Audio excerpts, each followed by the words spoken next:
एक छोटे से पहाड़ी गांव में एक सीधा सादा लड़का रहता था जिसका नाम था विष्णु। वह ज्यादा बोलता नहीं था, लेकिन उसके दिल में मेहनत और जिम्मेदारी की गहरी समझ थी। उसका परिवार बहुत अमीर नहीं था, इसलिए छोटी उम्र से ही विष्णु ने घर की मदद करना सीख लिया था। विष्णु के पास कुछ बकरियां और भेड़ें थीं, जिन्हें वह रोज सुबह जंगल के पास वाले खुले मैदान में चराने ले जाता था। यही उसका रोज का काम था। सुबह सूरज निकलते ही वह हाथ में लकड़ी की छड़ी लेकर जानवरों के साथ निकल पड़ता। रास्ते में बहती हवा, पेड़ों की सरसराहट और जानवरों की आवाजें उसे सुकून देती थीं।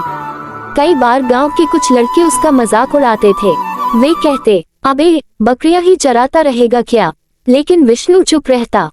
एक दिन की बात है, विष्णु जानवरों को चराने जंगल की तरफ गया था। अचानक आसमान में काले बादल छा गए और तेज हवा चलने लगी। थोड़ी ही देर में जोरदार बारिश शुरू हो गई। बकरियां डरकर भागने लगी और भेड़ें एक दूसरे से टकराने लगी। उस समय विष्णु घबरा सकता था, लेकिन उसने हिम्मत दिखाई। उसने जोर से आवाज लगाए, सब जानवरों को इकट्ठा किया और पास की एक छोटी पहाड़ी की ओट में ले गया।